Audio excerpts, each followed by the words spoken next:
मैं शीला नानी की सबसे बड़ी नातिन हूँ और मैं आज अपनी नानी के बारे में कुछ बोलना चाहती हूँ।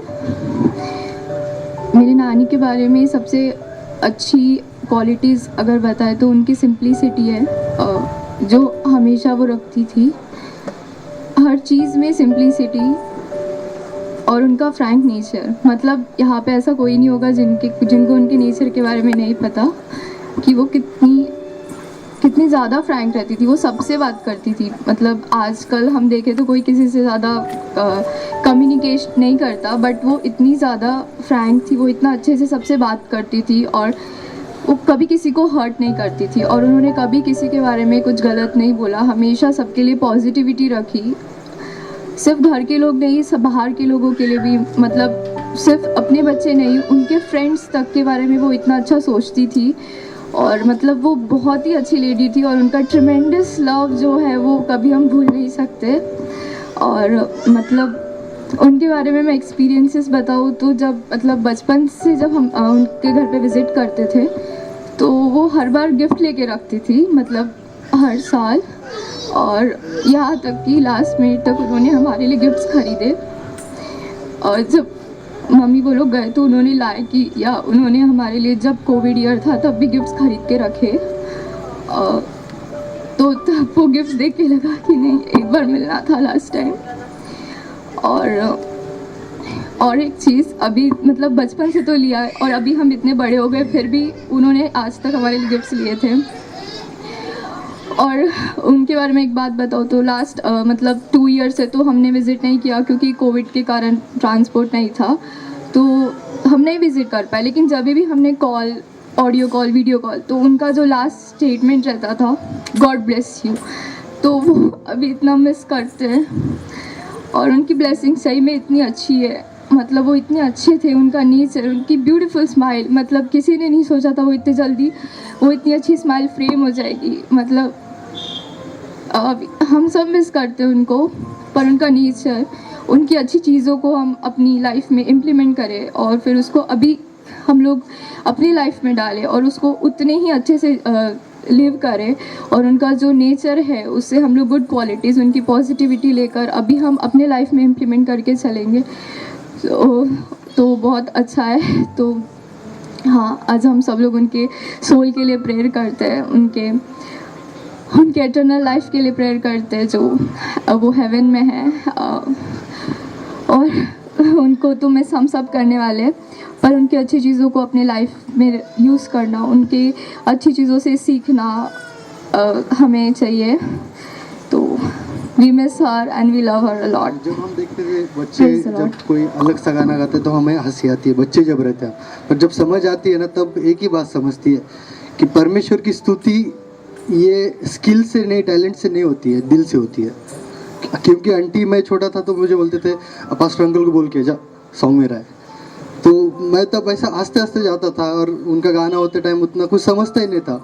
और इतने हम्बल अपन वचन में सुनते कि परमेश्वर का राज्य बालकों के समान जिसका मन है उसका है। तो निश्चित ही वो आंटी आज हमें परमेश्वर की गोदी में है और परमेश्वर के पास है। और एक बात और एक थी कि कभी भी कहाँ भी मिले आंटी तो हमें मम्मी कैसे है, डैडी कैसे, पूरे फैमिली के बारे में पूछना, भैया कैसे। मैं जब पुणे में था, लास्ट मेरा उनसे मिलना पुणे में हुआ था, चार्ल्स भाई के घर पे, आंटी तब भी मीन्स वही नेचर सेम, मीन्स कभी भी मम्मी के बारे में, मम्मी कैसे है, डैडी कैसे है, बेटा प्रेयर कर रहा है क्या तू।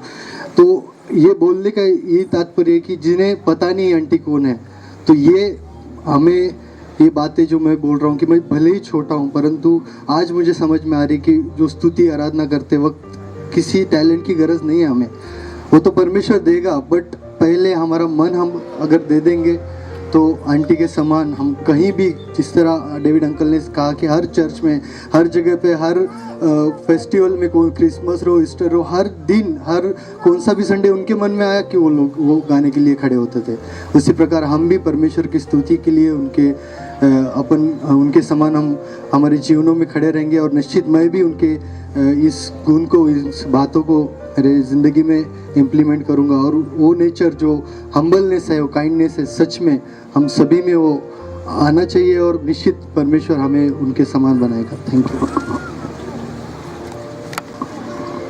दो शब्द बोलने के लिए यहाँ पर खड़ी तो हूँ, लेकिन सबका सुन रही थी मैं कि क्या बोल रहे वगैरह। मैं सोच रही थी मैं क्या बोलूँ, इतनी बातें हैं उनके बारे में कि रात कम पड़ जाएगी, दिन कम पड़ जाएगा। एज अ फ्रेंड आंटी ने शेयर किए, एज अ पास्टर अंकल ने शेयर किए, मेरी मम्मी ने एज अ देवरानी, as a they were, as a नवासी, सब लोगों ने शेयर किया। लेकिन मैं आज, मेरे बहनें यहाँ बैठे हैं, मेरा भाई है यहाँ पर, तो वो कंडीशन में नहीं है कि वो आके यहाँ बोल सके, लेकिन उनकी बिहाफ में मैं बोलना चाहती हूँ कि वो मेरी बड़ी मम्मी थी। उन्होंने जो हमको सिखाया है कि कंटिन्यूअस प्रेयर में बने रहना, पहली बात। दूसरी बात, उनका एक नेचर था, वो नेचर हम सभी में आना चाहिए, ऐसा मैं समझती हूँ। उनका एक नेचर क्या था कि बचपना उनके अंदर कभी ख़त्म नहीं हुआ। उनका जो स्माइल था, कितना भी मतलब कुछ भी हो जाता, उनका स्माइल कभी रुकता ही नहीं था। और जब तक बड़ी मम्मी यहाँ पर थी नांदेड़ में, तब तो कोई बीमार नहीं थे, उन्होंने टैबलेट नहीं लेते थे, उनको इंजेक्शन से भी डर लगता था। कुछ भी हो गया ना तो वो बिल्कुल इंजेक्शन, डॉक्टर के पास जाते ही नहीं थे, वो ऐसे ही ठीक हो जाते थे। मैं कुछ खा के ठीक हो जाऊंगी, लेकिन सब लोग बोलते थे चलो जाएंगे, उखड़ कर डॉक्टर यहाँ पर हमारे यहाँ रहती, लेकिन नहीं जाते थे क्योंकि उनको डर लगता था। उनका मैं बताना चाहती हूँ कि उनका अब यहाँ पर रहने तक का जो उनका सीक्रेट था कि उनको बीमारी नहीं थी, वो सीक्रेट ये था कि उन्होंने बहुत ज़्यादा हंसते थे, इतना हंसते थे वो, कोई भी बात रहने दो। और हम लोग को ना कंटिन्यूस ना उनके बचपन की जो बातें थी हमको बताते थे कि मेरे बचपन में मेरे पड़ोसी के जो थे, मेरे पड़ोसी की जो फ्रेंड्स थे वो ऐसा करते थे, वो ऐसा, और हमको भी हंसाते थे। उसके अंदर जितने भी फैमिली मेम्बर्स थे, जितने भी मतलब भाई बहन थे, उसमें मैं और मेरी बड़ी मम्मी, हम दोनों इतना हंसते थे। हमारे को लिटरली हम दोनों को ही बोलते तुम दोनों चुप बैठो या फिर तुम दोनों एक रूम में जाके बैठ जाओ, हमको मत ये करो। कितने बार बोलते, उन्होंने जितने बार भी वो इंसिडेंट शेयर करते थे, मैं उतने बार हंसती थी, उन्होंने भी उतने बार हंसते थे। तो कैसा है, बोलने का मतलब एक ही है कि उन्हें एक अच्छे टीचर थे, एक अच्छे फ्रेंड थे, एक अच्छे नानी थे, एक अच्छे इंसान थे, जिसने मुझे ये सिखा के गए कि कभी हंसना रोकना नहीं चाहिए, because laughing is the best medicine, ऐसा एक कोट है। तो ये कोट को ये लेडी ने बहुत खूबी निभाया है और हमें बताया भी है। एज ए एग्जाम्पल मैं इनको देख कर ये करती हूँ। तो आज भी मैं कहीं पर भी जाती हूँ ना, मैं इतना हंसती हूँ, मेरी हंसी रुकती नहीं है। और सेम मेरे साथ में शरण शिंदे, मैं उसके अंदर देखती हूँ कि वो भी हंसते रहता। तो हंसना कभी रोकना नहीं चाहिए हमें, भले कितने भी उतार चढ़ाव कितने भी आए। आप सभी जानते हैं कि उनके लाइफ में उतार चढ़ाव कितने आए। बड़े पापा जाने के बाद में इतने बच्चों को संभालना, एक बड़ी भाभी होने के नाते, बड़ी बहू होने के नाते कितने सारे रेस्पॉन्सिबिलिटी रहते, लेकिन बखूबी निभाए, सारी चीज़ों को ना हंसते हंसते निभाए है। तो हमें उनकी लाइफ से एक ही सीख लेना है कि जितने भी परेशानियाँ हैं सभी को हमें हंसते हुए पार करना है और प्रभु की स्तुति करते हुए पार करना है। तो हमारा जो भी रास्ता है वो आसान हो जाएगा। Thank you so much. जीवन में आया, मेरी भाभी के बारे में दो शब्द कहने का पालमान साहब का मन से धन्यवाद करता हूँ, ताकि मुझे मौका दिया यहाँ सामने आपको बुलाया। मेरी शीला भाभी के बारे में मैं कुछ ज़्यादा कहना नहीं चाहता हूँ, ताकि ऑलरेडी सभी जानते हैं कि मेरी भाभी को गीत गाने का बड़ा शौक था। वो गीत, जैसे कि आज की डेट में मैं भी गीत गाता हूँ, लेकिन मैं बगैर प्रैक्टिस के नहीं गाता हूँ, मुझे म्यूज़िक चाहिए। बट मेरी भाभी को ऐसा नहीं था, ऑल ऑफ सडन गा लेती थी। मैं बोला भाभी थोड़ा म्यूज़िक थोड़ा सेट करके गाइए, कुछ नहीं, मुझे ज़रूरत नहीं रहे तो तेरा तू गा, मेरा मैं गा। ठीक। तो हम घर में गीत गाते समय मैं उनको समझाता था, ये लाइन ऐसा गाना है भाभी, कहीं उतार है, कहाँ चढ़ाव है, मैं बाबा तेरे को जो आता तू गा, मैं मेरा मैं गाती। बट उसका इंटरेस्ट इतना था कि कहीं पर भी जाओ उसको गाने का बड़ा शौक था। यहाँ जब तक थी मेथोडिस्ट चर्च नांदेड़ में, उन्हें अपना पूरा योगदान दिया गीत के द्वारा। उसी प्रकार बाद में मेरे बच्चे को वहाँ पूना में सर्विस लगी HCL कंपनी में, जो भी सॉफ्टवेयर इंजीनियर के द्वारा काम कर रहा है। तो अपनी माँ को वहाँ लेकर गया। तो नियर अबाउट 10 किलोमीटर 12 किलोमीटर वो संडे चर्च को, वहाँ खड़की चर्च को जाता था। बट मेरी भाभी गीत गाना नहीं छोड़ी, वहाँ पर भी गीत गाती थी। पास साहब को रिक्वेस्ट करती, पास साहब मुझे गीत गाना है, वो गीत होता था। फिर हमारा बच्चा हमको रिकॉर्डिंग भेजता था, चाचा की मम्मी ने गीत गाया। हमको फ़ख्र है कि हमारी भाभी कहीं पर भी नहीं छोड़ा गीत गाने के लिए, परमेश्वर उसके साथ था। उसी प्रकार भाभी ने बहुत सारे स्ट्रगल किया बच्चों के लिए। बड़े भाई जाने के बाद, बड़े भाई 99 में गए एक्सीडेंट में, उसके बाद बहुत बड़ी जिम्मेदारी परमेश्वर ने उनके ऊपर दी थी। 4 बच्चे थे, पढ़ रहे थे, 3 लड़कियां, 1 लड़का, जो कि सभी सामने खड़े हैं। मार्टिना, ओमेगा, वायला सभी है सामने है, और मोजेस भी है। चारों बच्चों को पालना, क्योंकि एक ही सर्विस था, भाभी की एक ही सर्विस पे वो सब किया करती थी। बट बच्चों ने पूरी मेहनत करके आज एक अच्छे स्थान पे है। कोई टीचर है, कोई सॉफ्टवेयर इंजीनियर है। बट भाभी के बारे में कहने के लिए बहुत कुछ है, बट टाइम के अनुसार मैं थोड़ा कहता हूँ। मेरी भाभी जो थी घर की बड़ी थी, घर को लेकर चलती थी। भाई के जाने के बाद वो अपना स्थान लिया, क्योंकि मेरी बड़ी दीदी थी वो चंद्रपुर में काफ़ी दूर थी हमसे, और वो थी हमारी भाभी बोलती है हमारी देखभाल करने के लिए। वो अपनों को भी देखती थी, अपने बच्चों को देखती थी, और हमें भी देखती थी, क्योंकि हम छोटे थे। और भाभी का नेचर ऐसा तो बिल्कुल कोमल था, चाहे कितना भी अपन उसे गुस्सा करे, वो कभी उसे गुस्सा नहीं आता था। इस बात का मुझे बड़ा फ़ख्र है। मेरा भाभी का हमेशा झगड़ा होता था, क्योंकि मेरी भाभी हर बात को रिपीट करती, तो वो मुझे इरिटेट होता। भाभी ऐसा नहीं कहना, तो मैं ऐसा नहीं, ठीक है रहने दो, तेरा तो रहे। हमारा ऐसे ही चलता था। उसके टीचर फील्ड में भी जो काम किया, उन्होंने अच्छा स्थान पाया है, सभी के दिलों में अपनी जगह बनाई है। और खड़की में जाने के बाद आज के दिन, आज 1 साल पहले रात को 1:30 बजे हमें कॉल आया कि हमारे भाभी इस दुनिया में नहीं रही। हॉट टाइम था, करेंगे क्या। मेरे बच्चे डैनियल ने फ़ोन किया, पापा अभी करे कैसा। मैंने कुछ नहीं बेटा, देखो बोला क्या बोलता डॉक्टर, क्या है, उसके रिपोर्ट्स वगैरह लेकर जाओ। कि तो पीरियड बहुत ख़राब था, पैंडेमिक चालू है, लास्ट ईयर तो इतना भयंकर था कि पूछने की बात नहीं। तो पापा कैसा करूँ, तो मतलब कुछ नहीं बेटा, डेड बॉडी इधर लेकर आओ। तो हमारे वहाँ रिश्तेदार कोई है ही नहीं, है पर दूर दूर है। फिर बच्चों ने डिसीज़न लिया। फिर वहाँ डॉक्टर के पास जाने के बाद डॉक्टर अवेलेबल नहीं एंड टाइम पे, तो कोई कहता है कि भाई पोस्टमार्टम करना पड़ेगा। एक्चुअली वो पोस्टमार्टम करने की ज़रूरत नहीं, हार्ट अटैक पेशेंट थी, वो हार्ट का प्रॉब्लम था।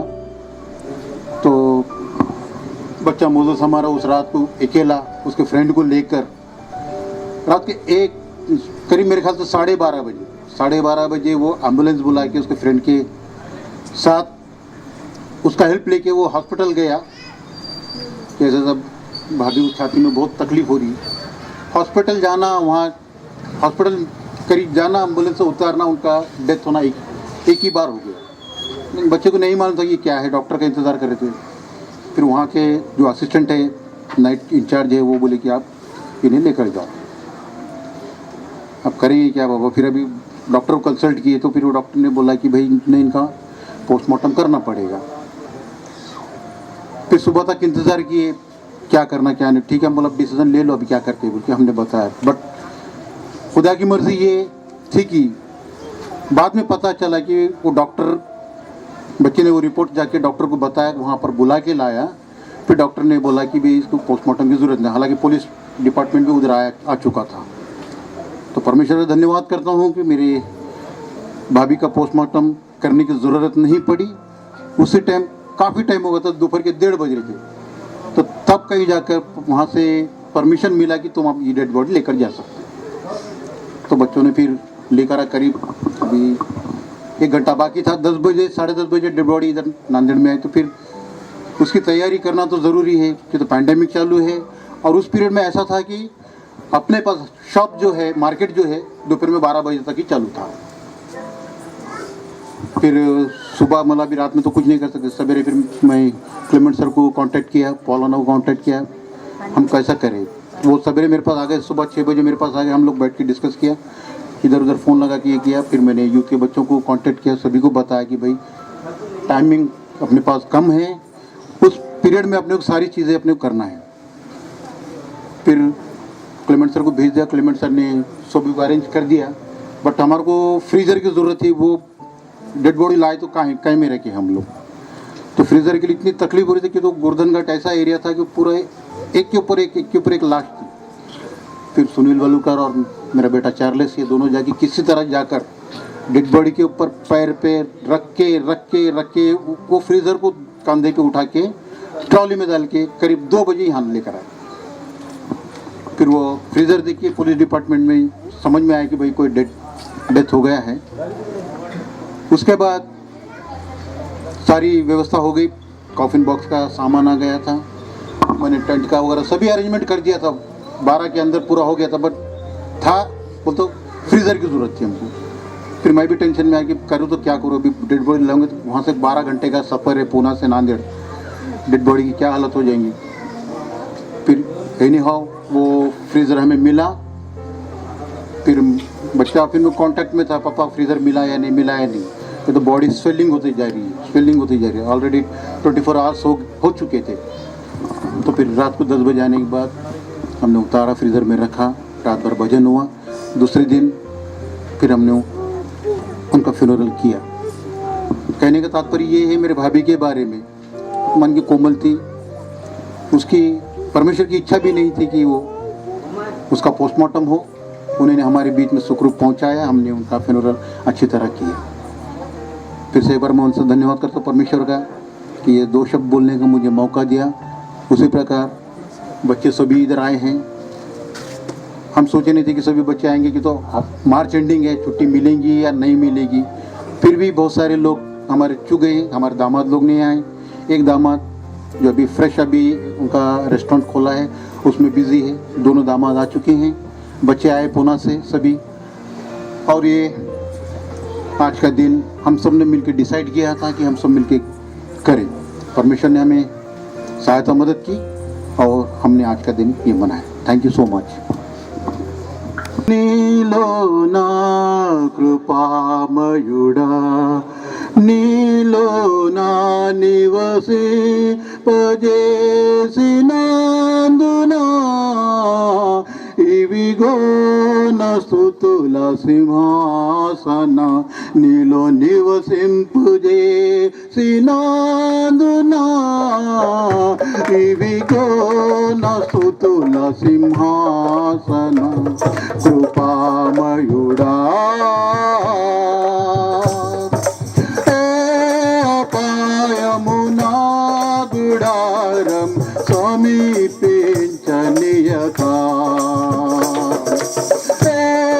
అపాయమునా గుడారం సమీపించనియక నా మార్గముల నీటిలో ఆశ్రయమైనందునా నా మార్గముల నీటిలో నీవే నా ఆశ్రయమైనందునా కృపామయుడా నీలో నా కృపామయుడా నీలో నా నివసింపజేసినందునా ఇవిగో నా స్తుతుల సింహాసన నీలో నివసింపజేసినందునా ఇవిగో నా స్తుతుల సింహాసన కృపామయుడా చీకటి నుండి వెలుగులోనికి నన్ను పిలిచిన తేజోమయ చీకటి నుండి వెలుగులో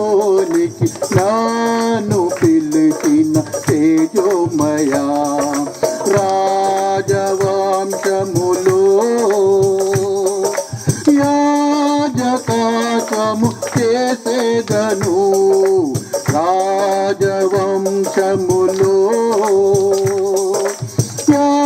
యాజకత్వము చేసేదను కృపామయుడా నీలో నా కృపామయుడా నీలో నా నివసింపజేసినందునా ఇవిగో నా స్తుతుల సింహాసన నీలో నివసింపజేసినందునా ఇవిగో నా స్తుతుల సింహాసన కృపామయుడా నీలో నిలచి ఆత్మ ఫలమును ఫలించుట కొరకే నీలో నిలచి ఆత్మ ఫలములు ఫలించుట కొరకే నా పైన నిండుగా ఆత్మవాచము కమ్మరించు నా పైన వేడుగా ఆత్మవాచము కమ్మరించు కృపామయుడా నీలో నా కృపామయుడా నీలో నా నివసింపజేసినందునా ఇవిగో నా స్తుతుల సింహాసన నీలో నివసింపజేసినందునా ఇవిగో నా స్తుతుల సింహాసన కృపామయుడా యోగ్యత లేని నాకు జీవ కిరీటము ఇచ్చుటకు యోగ్యత లేని నాకు జీవ కిరీటము ఇచ్చుటకు నీ కృపమును వీడక శాశ్వత కృపగా మారెను నీ కృపమును వీడక శాశ్వత కృపగా మారెను కృపామయుడా నీలో నా కృపామయుడా నీలో నా నివసింపజేసినందునా ఇవిగో నా స్తుతుల సింహాసన నీలో నివసింపజేసినందునా ఇవిగో నా స్తుతుల సింహాసన కృపామయుడా